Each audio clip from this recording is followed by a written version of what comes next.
Hello everyone, good morning সবাইকে। কেমন আছো তোমরা সবাই? আশা করছি তোমরা সবাই খুব ভালো আছো আর আমিও খুব ভালো আছি। এখন বাজে 10টা 10 মতন আর দেখো আমি রেডি হয়ে গেছি। এদিকে আমি রেডি হয়ে গেছি কিন্তু আমার বর একদমই রেডি হয়নি।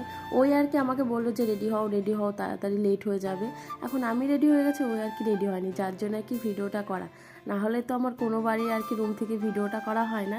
তো যাই হোক, আমাদের ট্রেন আছে তোমার 12:30 মানে 12:40 আর কি, যার জন্য একটু আগে আগে যাওয়া। রাস্তাঘাটে কখন কি হয় অসুবিধা হতে পারে বলা তো যায় না, যেহেতু আজকে স্বাধীনতা দিবস। জানি ভিডিওটা দিতে অনেকটা আর কি লেট হয়ে গেল, কি করব বলো তো, গ্যালারিতে অনেক দিন ধরে অনেক ভিডিও আর কি পড়ে আছে, আস্তে আস্তে অবশ্যই এডিট করে দিতে হচ্ছে। আর আমার একটু এডিট করতে একদমই ভালো লাগে না, শরীরটাও ভালো নেই। শরীরটা বলতে এই মাথাটা আর কি যন্ত্রণা, বেশিক্ষণ মোবাইল দেখলে না খুব মাথা যন্ত্রণা করে আর কি। আর আজকে আমার মনটা একদমই আর কি ভালো নেই, প্রায় 15 দিন আর কি বরের কাছে ছিলাম। আর সত্যি কথা বলতে কি জানো তো, বর বা শ্বশুর বাড়িতে না থাকলে না, সে শ্বশুর বাড়ি থাকতে একদমই ভালো লাগে না।